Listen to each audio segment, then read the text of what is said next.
The Cylons thought humanity was finished. The last survivors were running. Their fleet was small. Their weapons were failing.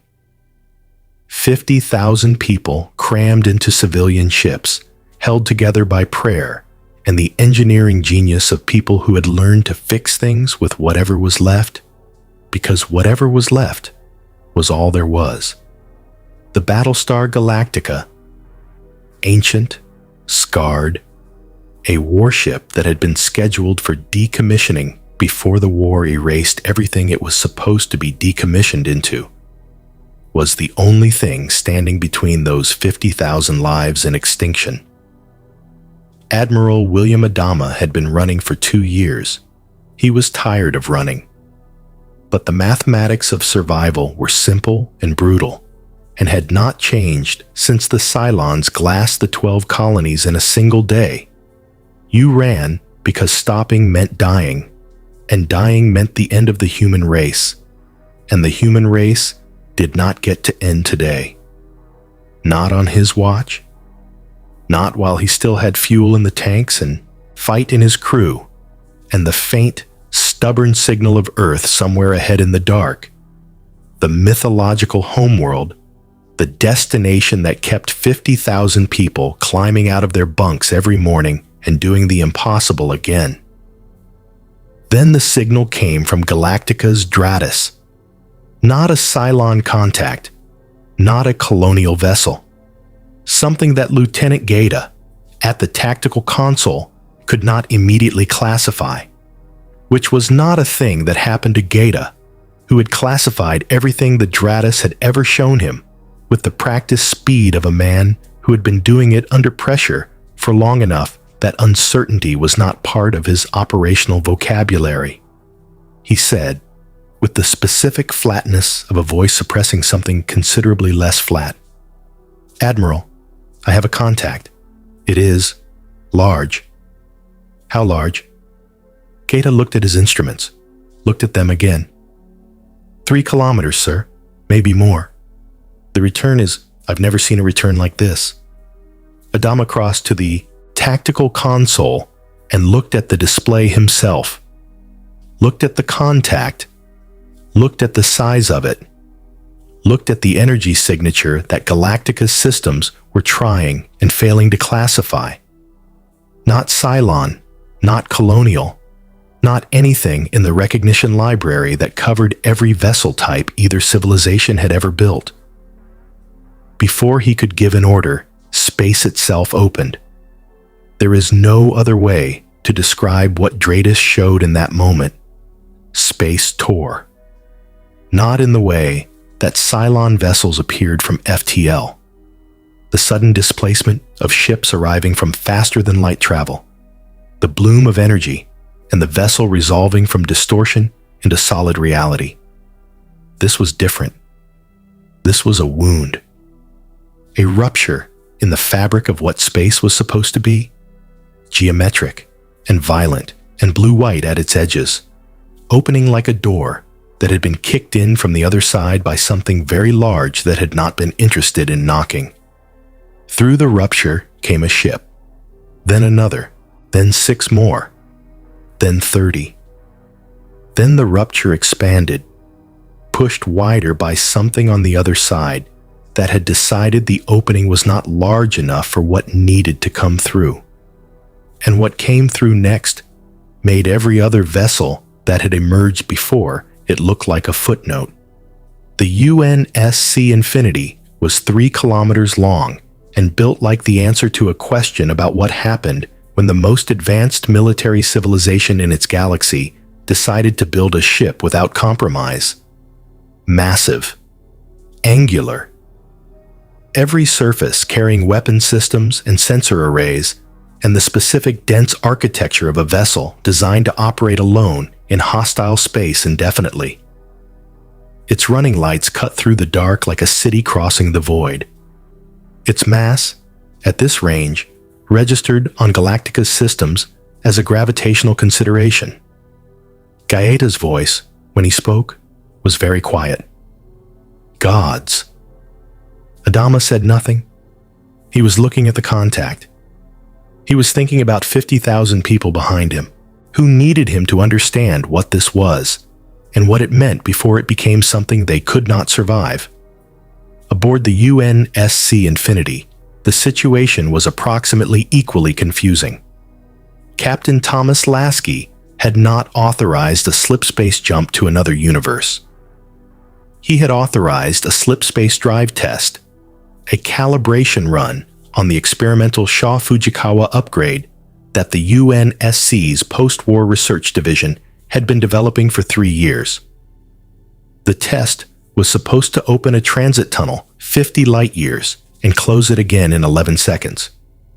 What it had actually done was something that the Infinity's AI, Roland, was still trying to characterize in language that would be technically accurate without being so alarming that it impaired operational function. "We are not," Roland said carefully, from the holographic interface above Lasky's command station, "in our galaxy." Lasky looked at the sensor returns, at the fleet of vessels surrounding them, small, worn, running on, engines that Roland's analysis classified as pre-slipspace technology, constructed with engineering principles that were human in their fundamental logic, but had developed along a completely different trajectory than anything in UNSC records. "Those are human ships," he said. "The configuration is consistent with human construction."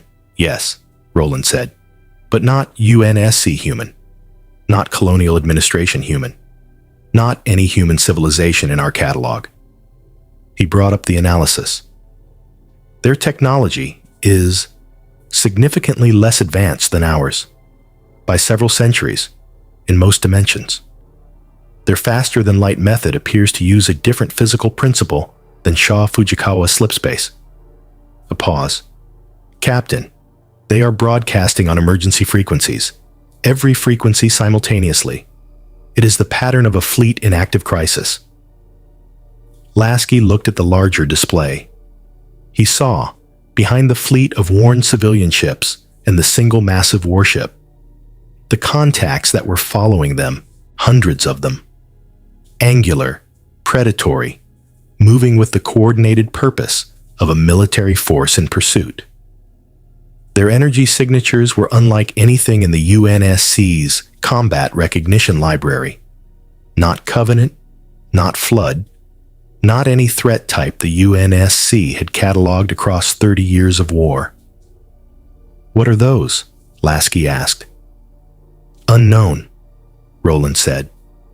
"But based on the pursuit vector, the fleet composition, and the condition of the vessels we're looking at." He paused. "Captain, I believe we have arrived in the middle of someone else's war. And based on what I can see, the side we just appeared in front of is losing." Lasky looked at the contacts, looked at the fleet of exhausted human ships, made a decision in the specific way that UNSC captains made decisions when the situation was unprecedented and the stakes were immediately obvious. "Battle stations," he said, "and open every hailing frequency we have. I want to talk to whoever commands that big warship before those contacts get here." He looked at the pursuit contacts. Closer now, the leading elements of the Cylon force beginning to resolve from sensor returns into specific vessel configurations on Roland's threat display. "We may not have much time." He was right. The Cylons had detected the slipspace rupture the moment it opened. To the Cylon tactical network, the vast, shared consciousness of raiders and base stars and the humanoid agents distributed through the Colonial Fleet, the rupture had registered as a phenomenon outside their predictive models. This was unusual. The Cylons did not encounter things outside their predictive models. They were the most technologically sophisticated civilization in their galaxy. They had destroyed 12 worlds in a single coordinated strike. They had been hunting 50,000 survivors for 2 years, and had not yet finished the job, only because Galactica kept finding ways to survive that their models had not predicted. Now something had appeared from nowhere that their models had no entry for. Fleet Command took 40 seconds to recalculate. The recalculation output, a tactical directive. Destroy it before it can be understood. The Cylon fleet turned toward the Infinity. Adama, watching the contact shift on Dratus, understood immediately what was happening. "All Vipers," he said, his voice carrying across every frequency Galactica had. "Launch. All batteries. Prepare to fire." He looked at the massive warship ahead of him, the one that had appeared from nowhere, that was clearly human, that was clearly extraordinary, that was about to have 400 Cylon raiders making targeting solutions on it. "And somebody get me a line to that ship, because we need to explain to them very quickly that what's coming is not something you want to face without knowing what it does." The first Cylon raiders crossed the engagement threshold.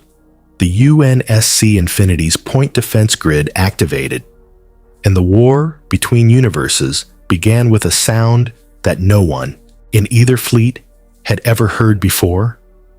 The sustained, catastrophic percussion of military technology from two different galaxies firing at a third party simultaneously.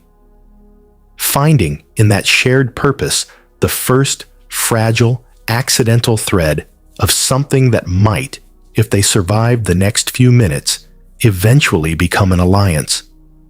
But something was wrong. There were more Cylons than Dratus had initially shown. Many more. Behind the first wave, resolving from FTL one after another in the specific rhythm of a fleet that had been waiting just beyond sensor range, came the base stars.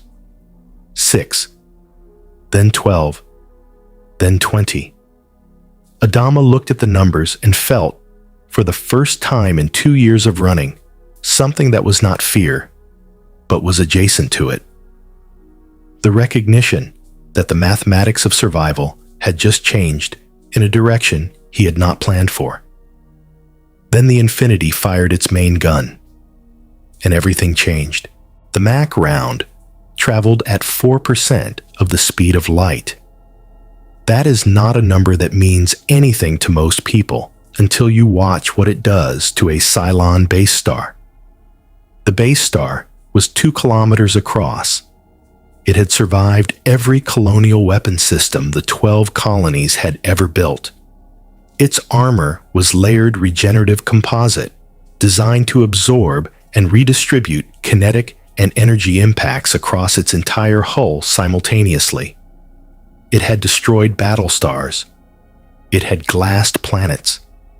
It had never, in the entire history of Cylon military development, encountered a 3,000-ton tungsten slug moving at 11,000 kilometers per second. It encountered one now. The round hit the base star's central hub at full velocity and did not stop. It did not explode. It did not detonate or release energy in the conventional sense of a weapon releasing energy. It simply passed through the armor, through the internal structure, through the command center, through the engine, assembly on the other side, and emerged from the far hull still traveling, leaving behind it a tunnel of catastrophic structural failure that ran the full 2-kilometer diameter of the ship. The base star held its shape for approximately 2 seconds. Then the structural integrity of everything that was not the tunnel failed simultaneously, and the ship ceased to exist as a coherent object. In every colonial combat pilot briefing anyone on the Galactica had ever sat through, killing a base star was described as the single most difficult military objective a colonial fleet could attempt. You needed multiple battle stars firing simultaneously. You needed precise targeting. You needed time and coordination and more ammunition than most fleets carried. The Infinity had done it in one shot. The Dratus operator on Galactica's Combat Information Center stared at her screen for 3 full seconds before she spoke. "One of the basis stars is gone, Admiral." Adama looked at the tactical display, at the space where the basis star had been, at the single contact entry that had simply vanished from Dratus as though it had been erased. "From what?" he asked. "From the big ship, sir. One shot." The next 40 minutes were the most violent and the most astonishing that anyone in the Colonial Fleet had ever lived through. The Infinity fought like nothing Adama had ever seen. Not like a Battlestar. Battlestars fought with mass and endurance, absorbing punishment while delivering it.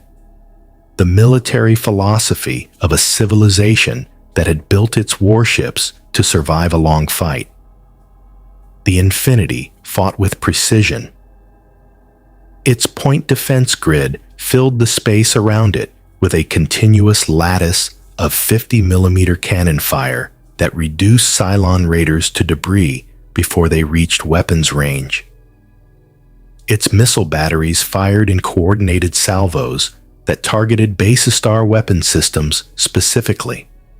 Not the ships themselves, but the weapons, the communications arrays, the FTL drives, methodically, dismantling the Cylon fleet's ability to coordinate while leaving the hulls intact for the MAC cannon to address when the targeting solution was clean.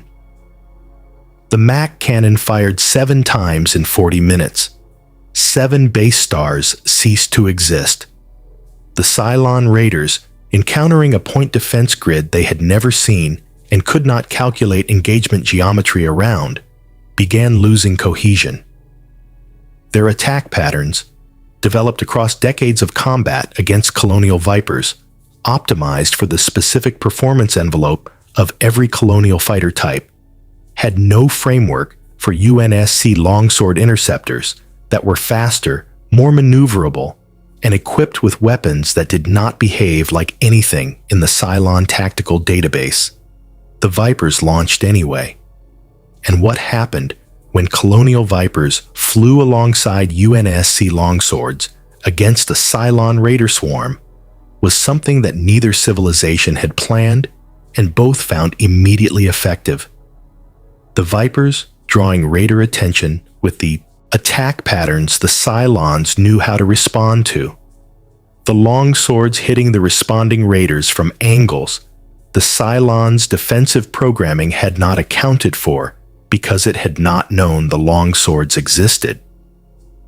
Starbuck, Lieutenant Kara Thrace, the best combat pilot the Colonial Fleet had, was 3 minutes into her first engagement alongside UNSC fighters when she came over the open channel with the specific tone she used when she was revising her assessment of a situation mid-flight.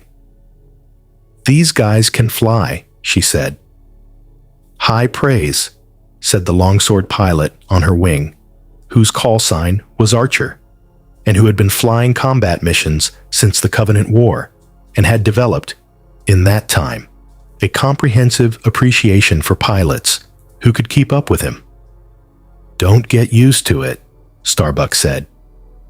And then she banked hard into a raider formation that had been preparing to target the Infinity's port sensor array. And Archer followed her, and the formation ceased to be a formation inside 8 seconds. The battle ended not with a final decisive stroke, but with the specific, grinding attrition of a force that had been superior in every tactical category, losing vessel after vessel until the mathematics of continuation became untenable. The Cylons retreated, jumped to FTL. Gone. The Dratus cleared. The fighter screen fell back to defensive positioning. And in the sudden relative quiet of a battle space that had contained 20 base stars 40 minutes ago and now contained none, 2 fleets from different galaxies looked at each other across the dark and began the process of figuring out what they were to each other. It started, as most things did in crisis situations, with two tired leaders in a communications channel speaking honestly because they did not have the time or the energy for anything else. Adama looked at the face on the transmission screen. Captain Thomas Lasky, younger than he had expected, carrying in his eyes the specific quality of someone who had seen a great deal of difficult things and had not stopped caring about any of them. "Captain Lasky," Adama said, "my name is William Adama. I command the Battlestar Galactica and what remains of the Colonial Fleet." He paused. "I don't know where you came from or how you got here, but you just saved 50,000 lives. I owe you an explanation of what you've walked into." Lasky nodded. "I'd appreciate that, Admiral. And then maybe you can help me understand how to get home." The explanation took 3 hours. 2 civilizations, both human, both descended from the same impossible biological starting point, developed along trajectories so different that they had become unrecognizable to each other, talking across the dark. Adama told Lasky about the colonies, the fall, the 50,000 survivors, the search for Earth. Lasky told Adama about the UNSC, the Covenant War, the Infinity, the slipspace accident. Roland, the Infinity's AI, whose processing speed allowed him to conduct 14 simultaneous analyses of the information being exchanged and file preliminary conclusions on all of them before either human finished their second sentence, built a working model of both civilizations' histories and presented it to Lasky in summary form at the 90-minute mark. "They are us," Roland said, "or we are them. Divergent evolutionary branches from a common human origin, developed in isolation across different regions of space-time, arriving at the same moment from opposite directions." Lasky looked at the summary. "And the Cylons? Machines, created by the Colonials, rebelled, decided to finish what they started." Roland paused. "The theological and philosophical dimensions of the conflict are extensive. I can brief you separately." "Later," Lasky said. He looked at Adama's face on the screen. "Admiral, my AI tells me the Cylons are going to come back." "They always do," Adama said. "And when they do, they'll have had time to analyze everything they saw in that engagement. The Mac rounds, the longswords, the point defense grid." Lasky paused. "They're going to adapt." Adama looked at him steadily. "Everything adapts eventually, Captain. The question is what you do with the time before it does." He was right to be concerned. The Cylons did not merely adapt, they evolved. The humanoid models, the ones that looked human, lived among humans, and could not be distinguished from humans by any colonial technology, had been watching the battle from inside the fleet. 3 of them. Sleeper agents who had not yet activated, running their standard infiltration protocols, waiting for the signal from the command network that told them it was time. They had watched everything. Every weapon system the Infinity had deployed. Every tactical decision Lasky had made. Every communication between the UNSC and colonial command structures.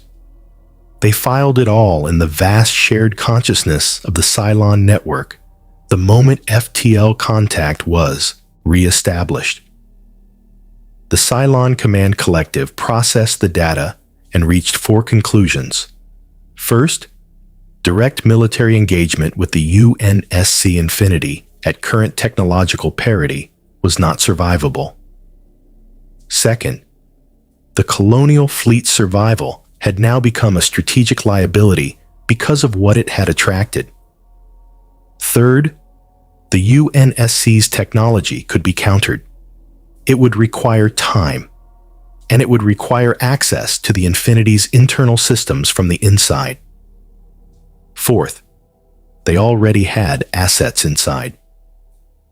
The sleeper agent in Galactica's engineering department received her activation signal 11 days after the battle. She was a number 8. She looked like a young woman who had served in colonial engineering for 4 years and had accumulated a service record clean enough and relationships deep enough that nothing about her suggested she was anything other than what she appeared to be. She began her work quietly. The kind of quiet that is more dangerous than any weapon. And somewhere in the Cylon fleet, in the dark spaces between stars, the Command Collective was doing what it had done to every technology it had ever encountered.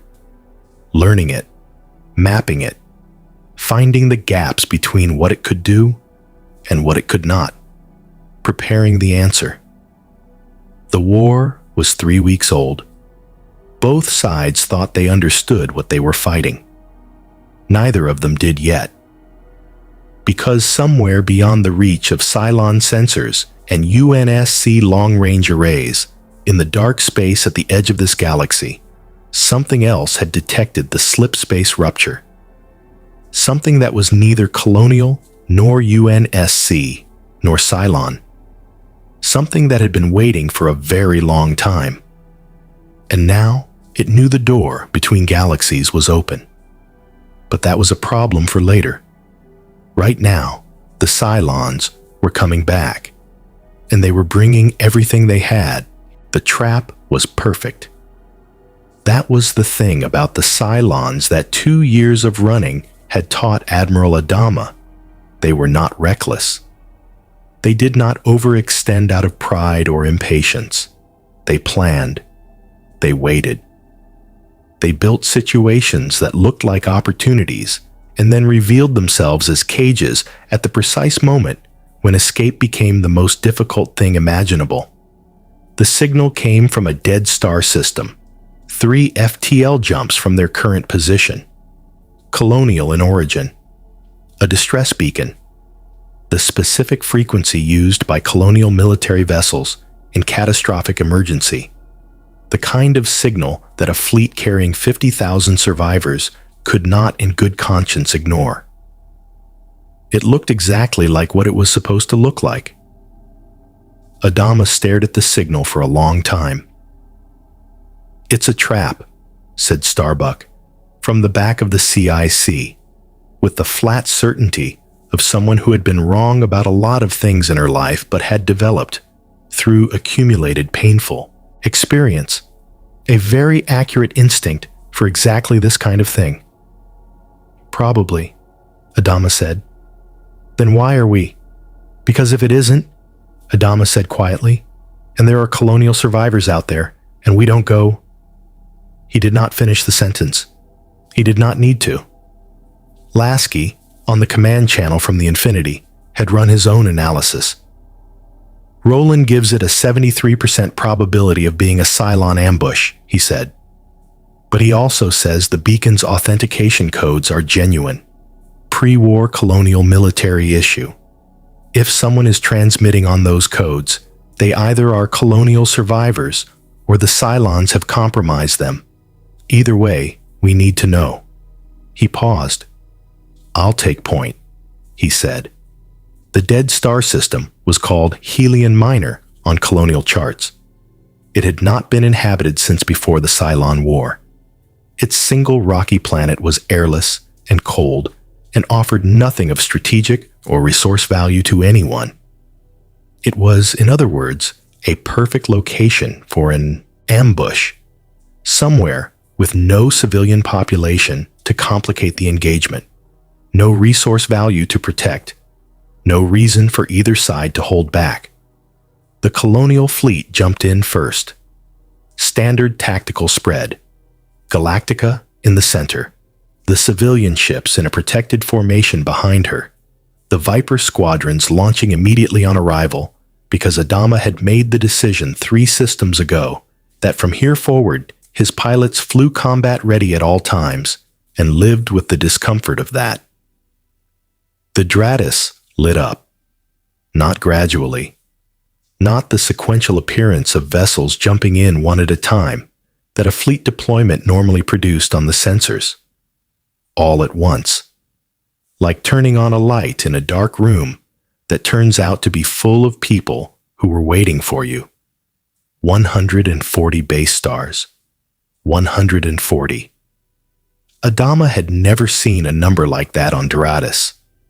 No one in colonial military history had. The largest Cylon fleet engagement on record. The fall of the 12 colonies had involved approximately 60 base stars. This was more than twice that. This was not a fleet. This was the full weight of Cylon industrial production committed to a single engagement. Everything they had, every unit they could spare. They had decided that this, here now, was where the human race ended. Jump, Adama said immediately. All ships, emergency FTL, now. FTL drives are offline, Gaida said, and his voice was the voice of a man reading a sentence he had not expected and could not fully believe. All of them. Every ship in the fleet simultaneously. The drives have been remotely disabled.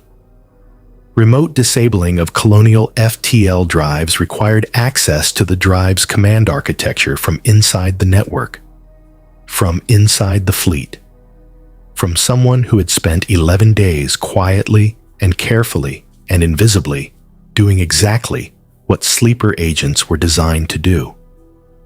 The Cylons had them. The first base star volley was already in the air. What happened next happened fast. Not the clean, controlled fast of a planned tactical response. The chaotic, desperate fast of a crew that understood they were going to die in the next few minutes, unless something changed that none of them could currently change. Galactica's guns opened up. The Viper squadrons went to full combat at distances that were too close for the kind of engagement that gave pilots survivable options, the kind of close that meant you were not flying tactics but instinct, not fighting a battle, but surviving a moment, and then the next moment, and then the next. The civilian ships had no guns worth mentioning. They had families. They had children. They had 50,000 people who had lived through the fall and the running and 2 years of impossible survival, and they were now positioned in the center of the largest Cylon fleet ever assembled, and the FTL drives were offline, and there was nothing between them and the Basie stars except Galactica's hull and the Viper squadrons. And the specific, stubborn, infuriating refusal of William Adama to accept that today was the day. It was not enough. The math was not close.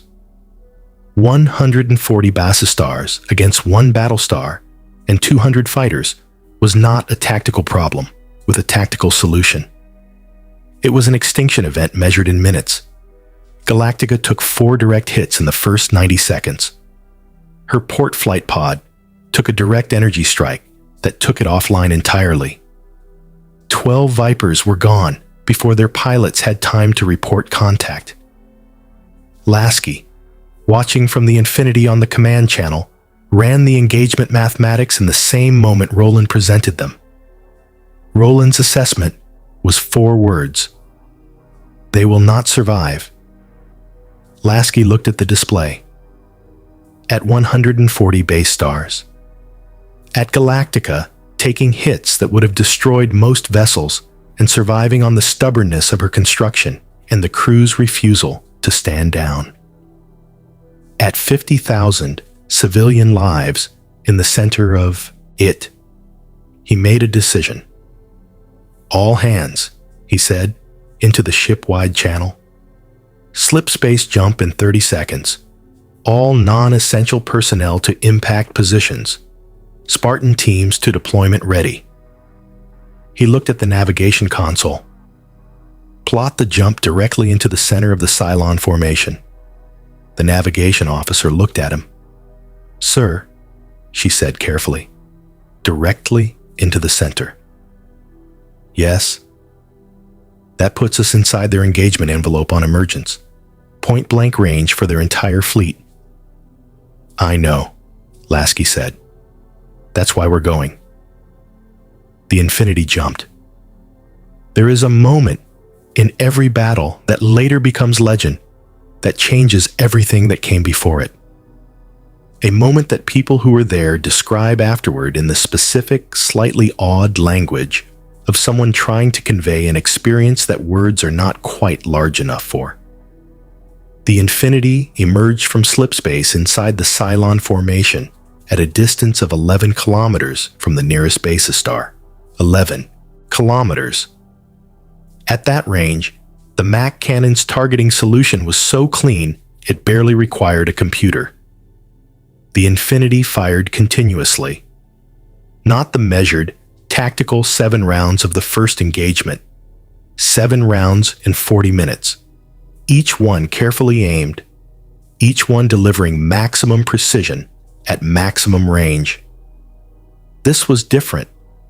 This was the Infinity at point-blank range with every weapon system active simultaneously, firing into a formation so dense that it was difficult to miss. MAC rounds crossed the distance to their targets in fractions of a second. Point defense fire that had been designed for intercepting incoming munitions was now reaching base star hulls directly.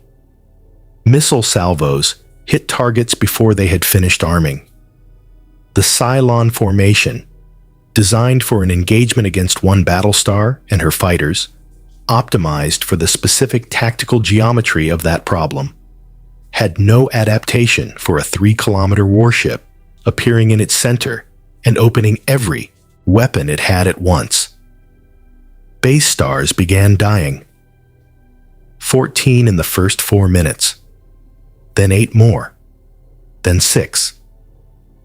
The formation's coherence fractured as ships tried to adjust their positions to create firing lanes that did not hit other Cylon vessels, and the adjustment disrupted the command network's coordination geometry, and the disrupted coordination produced targeting errors, and the targeting errors meant that a fraction of the massive firepower that had been aimed at Galactica was now aimed at Cylon vessels instead. And then the Spartan teams deployed. Master Chief had been in the Infinity's deployment bay since the moment Lasky called battle stations. He did not pace. He did not check his equipment repeatedly in the way that soldiers under pressure sometimes checked equipment, using the familiar motions as a way of managing what was building in them. He stood in the complete, settled stillness of a being who had done this enough times that the waiting was simply the last part of the preparation, and the preparation was complete. And what came after the waiting was just work.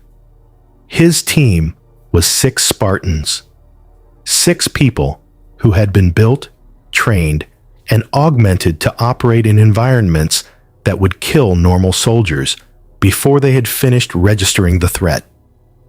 They had been briefed on the mission objective in the 11 seconds of slipspace transit. The Cylon command ship, identifiable by its specific energy signature, positioned at the formation's rear command node. Get to it. Get inside it.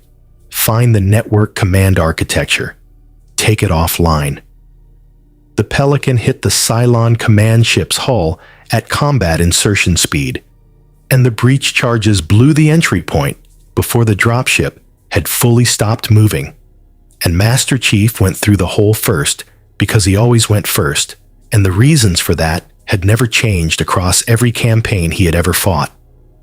The Cylons inside were not prepared for Spartans. They had been prepared for Colonial Marines, brave, capable, well-trained soldiers whose performance envelope the Cylon tactical database knew completely. They had contingencies for every colonial weapon system, every colonial combat doctrine, every colonial boarding tactic in the military record. There was nothing in the Cylon tactical database about a 7-foot soldier in Mjolnir-powered armor moving at speeds that the corridors were not wide enough to comfortably contain, carrying weapons that cut through Centurion armor like it wasn't there, absorbing return fire on energy shields that cycled faster than the Centurion's targeting systems could track the energy expenditure. The chief moved through the command ship like a force of nature. Not chaotic. Nothing the chief did was chaotic. But with the specific, comprehensive violence of a being who had identified the most direct path between his current position and his objective, and was traveling it at the highest speed the environment allowed, dealing with everything between him and the objective not as tactical problems requiring solutions, but as obstacles requiring removal. His team covered his flanks. They were quieter than he was. Spartans were always quieter than the environment suggested they should be. And the combination of 6 of them moving through a ship whose crew was simultaneously trying to manage an external engagement with the Infinity and an internal boarding action with assets it had never encountered produced in the Cylon command network, something that it had not experienced before. Overload. Too many simultaneous threats. Too many tactical variables that the local programming could not reconcile with the fleet-wide directives coming from the command architecture. Individual Centurions beginning to make targeting decisions that the network had not authorized, because the network was too busy to authorize individual decisions, and the Centurion's local logic was filling in the gaps. The chief reached the command architecture in 11 minutes. It was a physical system, a chamber at the base star's center, where the network's local relay node was housed in a configuration that Roland had described from the sensor analysis during the slipspace transit as both sophisticated and vulnerable in the specific way that systems are vulnerable, when they have never needed to be physically defended because no enemy has ever physically reached them. He planted the EMP charges with the precision of someone who had been briefed on exactly where to put them, and had the manual dexterity, even in Mjolnir, to place them exactly where the briefing indicated. He looked at the charges. "Roland," he said, into the command channel. "Ready," Roland's voice confirmed in his earpiece. "Charges will take the local node offline. Network propagation of the outage will reach the full Cylon fleet formation in approximately 6 seconds after detonation." What happens to the fleet when the network goes down? Individual base stars will shift to autonomous operation. Coordination will degrade significantly. Formation cohesion will collapse. A pause. They will still be dangerous individually, but they will not be a unified force. "Good enough," the chief said. He detonated the charges. 6 seconds. On Galactica's Dratus, the effect was immediate and visible. The Cylon formation, which had been operating with the smooth, coordinated unity of a fleet running on shared intelligence, stuttered. The targeting patterns that had been systematically working through Galactica's hull sections lost their geometric precision. The flanking movements that 3 Battlestar groups had been executing with choreographed coordination broke apart as individual ships began operating on local logic that did not account for what the other local logics were doing. They were still 106 base stars. They were no longer 106 base stars, thinking as one mind. Adama felt it on the deck beneath him, before he saw it on Dratus. The quality of incoming fire changing, becoming less precise.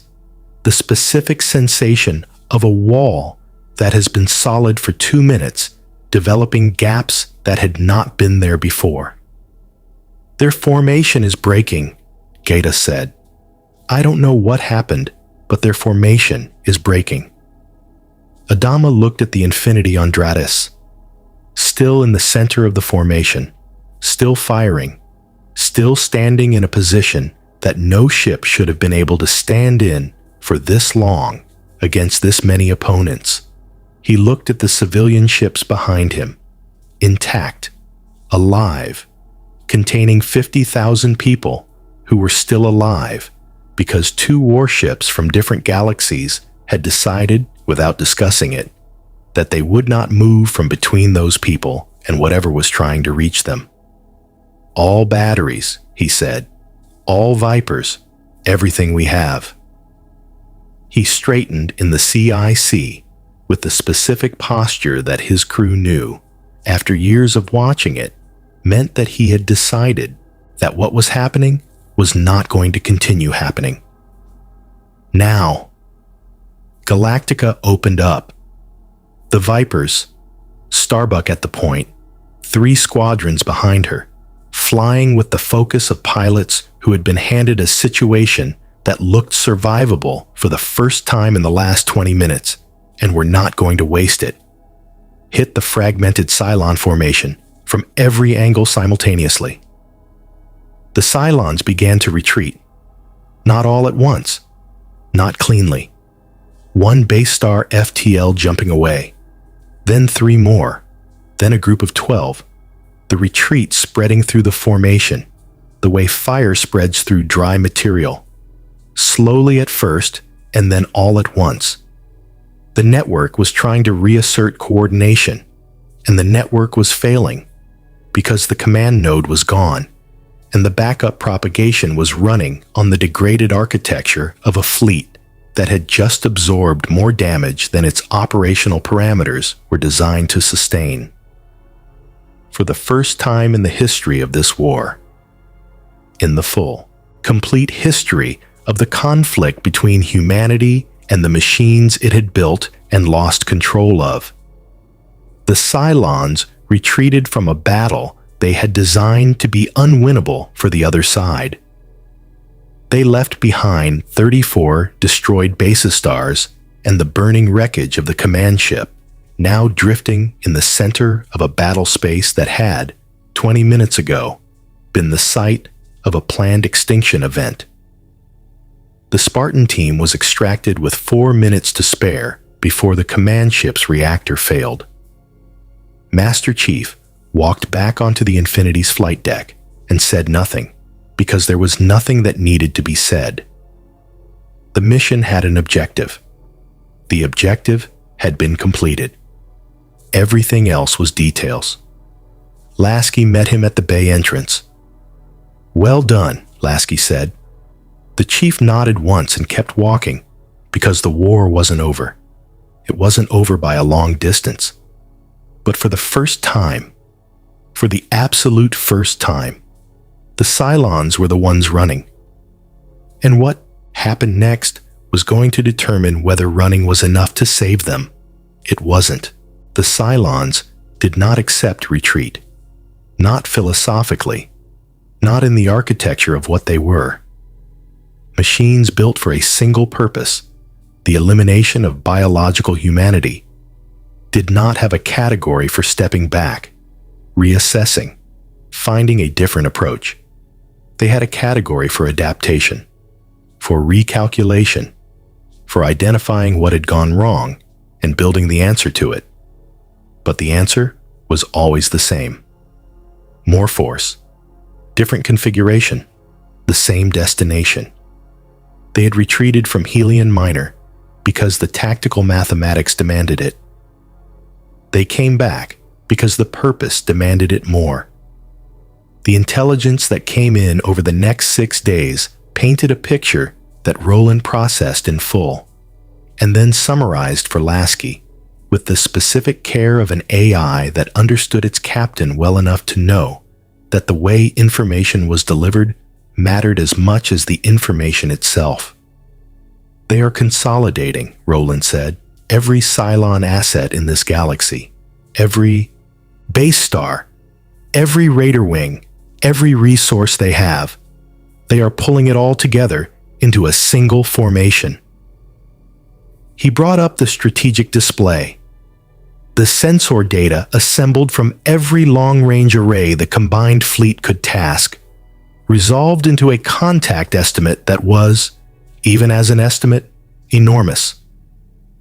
230 base stars, approximately 40,000 raiders, moving toward us at maximum FTL transit speed. He paused. "Captain, they are not coming to fight a battle. They are coming to end this." Lasky looked at the display for a long moment. "How long?" he asked. 72 hours. Lasky looked at Adama's face on the command channel. Adama had seen the same data. His expression carried the quality of a man who had been told a very large number and was doing the mathematics of what he had available against it and was not finding the result he needed. 230 base stars, Adama said. "Yes." We stopped 140 with the Infinity jumping. Into the middle of them, 106 left after. Adama was quiet for a moment. 230 doesn't leave 106 after. 230, all at once, with everything we used at Helion Minor already spent. "I know," Lasky said. "Do you have a plan?" Lasky looked at Roland. Roland looked back at him with the expression of an AI who had already run every calculation available and was waiting for his captain to reach the same place the calculations had reached. "I have the beginning of one," Lasky said, "but I need you to trust me." Adama looked at him across the channel. Across the distance between two humans who had spent 6 weeks fighting together in a war neither of them had planned for and had developed, in that time, the specific kind of trust that forms between soldiers who have seen each other choose the hard thing when the easy thing was available. You jumped your ship into the center of 140 base stars to save people you'd known for 3 weeks, Adama said. "I think we're past the point where trust is a question." The plan had 4 elements. The first was the Infinity's slipspace capability, not as an escape route, but as a weapon. A ship that could appear anywhere in an engagement zone in 0 transit time was a ship that could be in 7 places sequentially in the time it took a Cylon formation to respond to the first appearance, not splitting the fleet, concentrating it, using the Infinity as a mobile strike platform that hit one section of the Cylon formation, jumped before the response could land, hit another section, jumped again. The Mac cannon, deployed this way, was not 7 rounds in 40 minutes. It was 7 rounds in 40 minutes per location, times however many locations the slipspace drive could sustain before the generator needed cooling. The second was the Colonial Fleet's FTL capability. Restored now, the sleeper agent identified and contained, the sabotage repaired by engineering crews who had been working without sleep for 50 hours because 50,000 lives and the future of humanity were a sufficient motivation for 50 hours without sleep. The colonial ships could not fight in the line the way the Infinity could, but they could move. They could be somewhere else when the Cylon targeting solutions reached their last known position. A fleet of 60 ships that could each independently jump to a new location every 90 seconds was a fleet that was significantly harder to concentrate fire on than a fleet that stayed where it was. The third element was Starbuck. She had spent 6 weeks flying alongside UNSC pilots and absorbing everything about UNSC combat doctrine that could be absorbed by someone whose primary method of learning was doing the thing rather than reading about it. She knew, now, how longswords flew. She knew how UNSC fighter tactics worked at the formation level. She knew how to integrate Viper squadrons into UNSC attack patterns in ways that multiplied the effectiveness of both. She was going to lead the combined fighter wing. Every Viper, every longsword, every pilot from both civilizations flying in a single formation under a single command structure. And she had made clear to the UNSC pilots who had concerns about a Colonial civilian fleet pilot commanding their wing that they were welcome to take those concerns up with her personally, and she would be happy to address them in whatever format they preferred. No one had any further concerns. The fourth element was Master Chief. Lasky had explained the fourth element to Adama directly, and Adama had listened and then said, with the tone of a man filing a piece of information under things he would think about later, because thinking about it now would not help anything. He does that regularly? Regularly enough that it's a planning assumption, Lasky said. The Cylon fleet arrived in 71 hours. They came out of FTL in a formation that their command collective had designed specifically for the lessons of Helion Minor, a dispersed configuration that reduced the density of viable MAC cannon targets per engagement zone, that distributed base star coverage across a sphere rather than concentrating it in a plane, that created firing angles on the Infinity from every direction simultaneously to remove the defensive geometry that had allowed it to survive inside the Helion formation long enough to matter. It was a good formation. It was the best tactical response available to the information the Cylon Collective had. The problem was that the Infinity was not where the formation expected it. It appeared 7,000 kilometers above the formation's highest point and fired down into the dispersed sphere at an angle the configuration had not accounted for. Because the configuration had been designed around the assumption that the Infinity would enter from the same approximate axis it had used at Helion Minor, which was the only reference data the Cylon planning had available. The MAC cannon fired 4 times in 11 seconds at targets that were not positioned to have their structural profiles protected by the new formation geometry, and 4 base stars ceased to exist before the formation had completed its emergence from FTL. Then the Infinity jumped. It appeared again at the formation's southern equatorial band. 4 more rounds. Jumped. Eastern quadrant. 3 rounds. A targeting solution that required a course correction mid-sequence, costing a second and a half. Jumped. Western quadrant. 5 rounds. The Cylon formation was trying to track a vessel that was appearing, firing, and disappearing faster than the Collective's tactical network could build targeting solutions and distribute them to the relevant base stars. 30 base stars in the first 11 minutes. The Colonial Fleet was moving, jumping in 60-ship formation, appearing at a vector, firing everything available, jumping again before the Cylon response could fully orient. Galactica at the center of every Colonial jump, her guns firing from the moment of emergence to the moment of the next jump.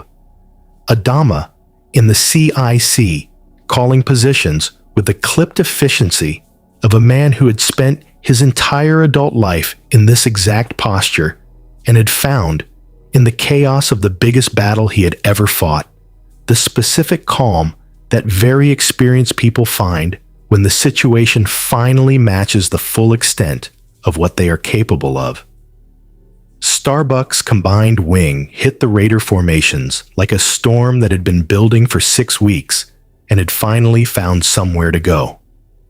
40,000 Raiders, 1,200 fighters, Vipers and longswords mixed in the formation patterns she had spent 6 weeks building and drilling, using the Viper's combat experience and the longsword's technical advantage in a combination that the Cylon Raider tactical database had no entry for, because the combination had not existed until she invented it. The Raiders' response programming, encountering an attack pattern it could not match to any known tactical template, defaulted to the closest available approximation. The closest available approximation was wrong. Starbuck had built the formation specifically to be wrong for anything the Raiders' programming would try. "Lee," she said, into the wing channel. "Commander Lee Adama, Apollo, flying her left flank the way he had flown it for 2 years, in every battle that had come before this one. Left formation, now." "On you," Apollo said.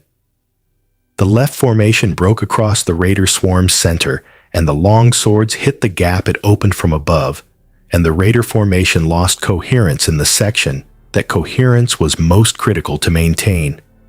It spread. The way things spread when the piece that holds them together stops holding. Harbinger, the Cylon command ship, rebuilt from the Helion loss, larger than a standard base star, carrying in its processing cores the full weight of every lesson the collective had learned across every engagement, moved toward the infinity directly. Not because the tactical mathematics recommended it, because there was a calculation that pure tactical mathematics did not capture. A calculation about what happened to the collective's ability to function if the infinity continued to exist and the collective continued to lose basis stars at the rate it had been losing them. The calculation was simple. At current attrition rates, the fleet would be non-functional before the infinity ran out of Mach rounds. The only answer was the infinity itself. Harbinger brought its full weapons load to bear and fired everything simultaneously. A salvo that the infinity's point defense grid had never been asked to handle from a single source. A volume of fire that Roland classified in real time as exceeding the point defense system's designed operational parameters by 40%. The infinity took the hit. It did not die.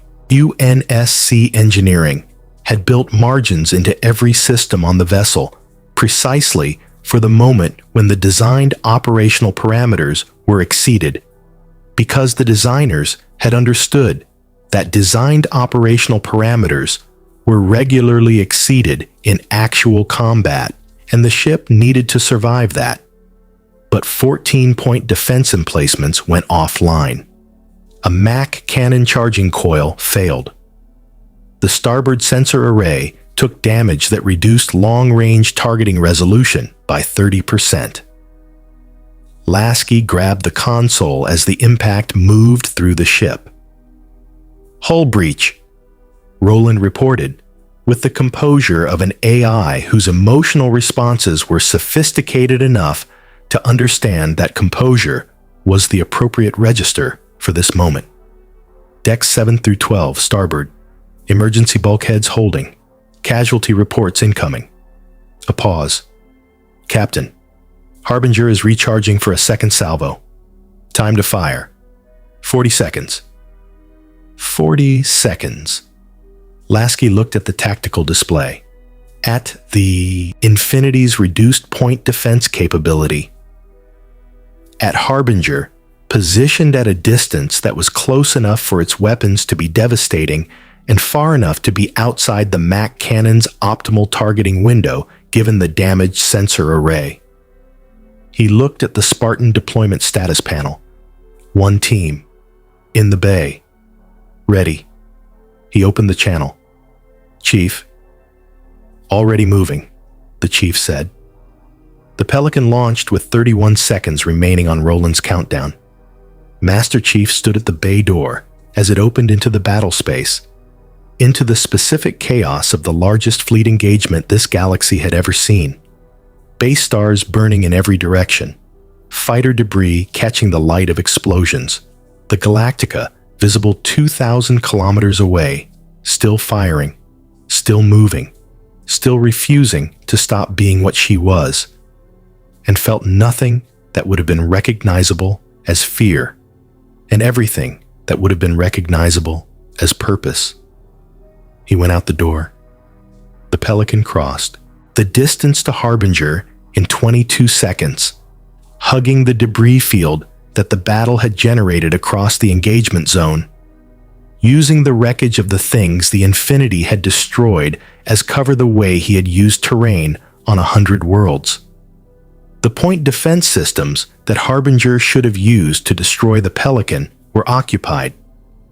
Roland had ensured they were occupied, redirecting the Infinity's remaining weapons output specifically to force Harbinger's defensive systems to stay engaged. And the Pelican reached the hull, and the breach charge blew, and the Chief went through. He was not there to destroy the ship. He was there to destroy the thing inside it that made it more than a ship. The Cylon command architecture, rebuilt after Helion Minor, improved, protected by physical security measures that had been designed specifically to prevent a repeat of what a Spartan team had done to the last one, was in the center of the vessel, 300 meters from the breach point, through corridors that were full of Centurions running the specific, urgent pattern of a ship whose internal security protocols had triggered. The Chief ran toward them, not away, toward. Because the Centurions were between him and the objective, and the only way to the objective was through them. And he had been going through things that were between him and his objective since before most of the people on this ship had been manufactured. 6 minutes.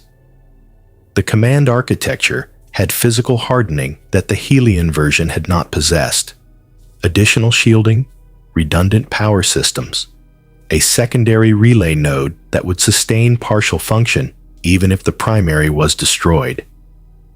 Destroying both required charges placed at both simultaneously, which required being in 2 places at once, which required the specific solution that the Chief had identified during the Pelican transit and had not mentioned to Roland, because Roland would have objected on the grounds that it significantly increased personal risk. He split the charges between his left and right hands, crossed the distance between the primary and secondary nodes in 4 steps, planted both simultaneously. The detonation took both offline at the same moment.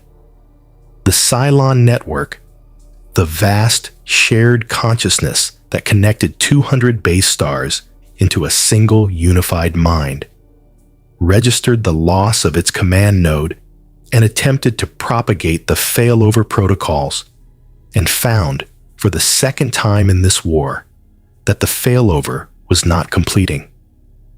The network degraded. The unified mind became 200 individual minds, each one capable, each one dangerous, none of them sharing the fleet intelligence that made them collectively unstoppable. Harbinger, cut off from the collective, fired its second salvo without the targeting refinement that the collective's distributed processing had been providing. The salvo missed. Lasky watched it pass on the tactical display, watched Harbinger's formation, cohesion collapse as the network loss propagated through the fleet, watched 200 base stars become 200 ships operating on local logic in the middle of an engagement that had been designed around coordinated fleet action. All weapons, he said. Everything. The Infinity fired. Galactica, 2,000 kilometers away, had watched everything that had happened, and Adama had understood what the network collapse meant, and had given the same order to his own batteries before Lasky finished his sentence. Both ships fired at once, side by side, in everything but physical distance. 2 vessels from different galaxies, built by different humans, fighting for the same reason humans had always found to fight when the alternative was extinction. And the combined fire of both of them hit a fleet that had lost the intelligence that made it more than the sum of its parts. The Cylons broke, not the managed retreat of a force withdrawing to reassess. The complete, cascading dissolution of a fleet that had lost its coherence and its command and its ability to function as the thing it had been designed to be. Base stars jumped individually, randomly, without coordination. Some to deep space, some back along their approach vector, some to positions that put them in the line of fire of other retreating Cylons. The raiders, without the command network directing them, defaulted to survival programming and scattered. The last base star jumped out of the engagement zone 4 hours and 17 minutes after the battle began. The battle space was quiet. Wreckage. Light from distant stars catching the debris of the largest battle this galaxy had ever seen. Galactica, her hull scored and blackened and missing the port flight pod entirely, holding position 2,000 kilometers from the Infinity, with the battered, exhausted dignity of a ship that had been asked to do more than it was built for, and had done it anyway. Adama looked at his Dratus. Clear. For the first time in 2 years, the Dratus showed nothing that wanted to kill him. He put his hand on the console and stood there for a moment and let himself feel the specific, enormous weight of what clear meant. Then Duala's voice came over the intercom. The real Duala, the one who had served on this ship for 4 years. Not the agent, who was in custody and would remain there. And her voice was not a tactical report or a damage assessment or any of the things that voices on the CIC intercom were supposed to carry. "Admiral," she said, "the civilian fleet is transmitting." "What are they saying?" A pause. "They're cheering, sir." The debrief took 3 days. 3 days of damage assessment and casualty reports and the slow, comprehensive accounting that follows any enormous event. What it cost, what it changed, what came next. The Cylons were not gone. They would never be entirely gone. A civilization of machines that could copy themselves did not have an extinction state the way biological civilizations did, and somewhere in the deep FTL distances of this galaxy, the surviving base stars were already beginning the process of rebuilding the network, restoring the collective, learning the lessons of the latest defeat. But learning took time, and time was something the Colonial Fleet had not possessed for 2 years, and now, for the first time, had. Adama and Lasky met in person for the first time, face to face, without a communication screen between them, in Galactica's officers' mess. 2 men who had saved each other's lives multiple times across 6 weeks, finally in the same room. Adama was older than Lasky had expected up close. Lasky was younger than Adama had expected up close. They sat across a table and drank coffee that was, on Galactica's supply situation, more precious than it had any right to taste, and said the things that needed to be said without saying much at all. "You can get back," Adama said finally. It was not a question. Roland had confirmed it. The slipspace drive could be recalibrated for a return transit. The Infinity could go home.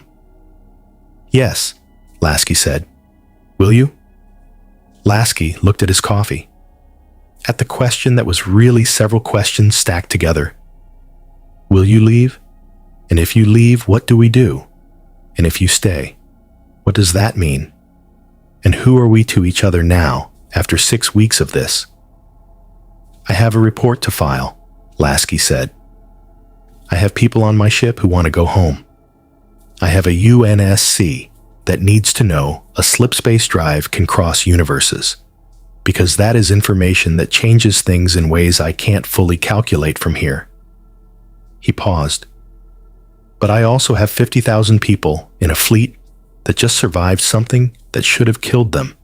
And I have a galaxy that has Cylons in it that know the door between our universes exists." He looked at Adama. "I'm going home," he said. "But I'm coming back, and I'm bringing more ships." Adama looked at him for a moment. "Good," he said, simply. The Infinity jumped 3 days later. The slipspace rupture opened the same way it had opened the first time. The geometric wound in space, the blue-white edges, the specific visual of a door being opened from the other side. It held for 40 seconds. The Infinity moved through it. The rupture closed. The Colonial Fleet was alone in the dark, but not the way it had been alone before. Not the desperate, hunted aloneness of a fleet with nowhere to go, and something closing in behind it. The aloneness of a fleet that had won something. That had bought time. That had allies now. Real ones. Confirmed in fire. The kind that knew what you looked like at your worst, and had chosen to stand next to you anyway. Adama stood on Galactica's observation deck and looked at the place where the rupture had been. Behind him, 50,000 people were alive. Ahead of him, somewhere in the dark, Earth was still waiting. And beyond that, beyond the rupture, in the universe that Lasky had come from and promised to return from, whatever was coming next was already in motion, because slipspace could cross universes, because the door had been opened. Because once something like that existed, the question was not whether other things would come through it. The question was what? The question was when. The question was whether what came through the next rupture would be something that looked at 50,000 human survivors the way Lasky had looked at them, with the instinct of a fellow human recognizing kin in the dark, or something that looked at them the way the Cylons did, as a problem to be solved, as something to be finished. Adama looked at the stars for a long time. Then he went back inside. Because whatever came next, the answer to it was the same as the answer to everything that had come before. You prepared. You fought. You protected the people behind you with everything you had, and you did not stop. The stars burned on in the dark, indifferent and ancient, keeping their secrets about what moved between them.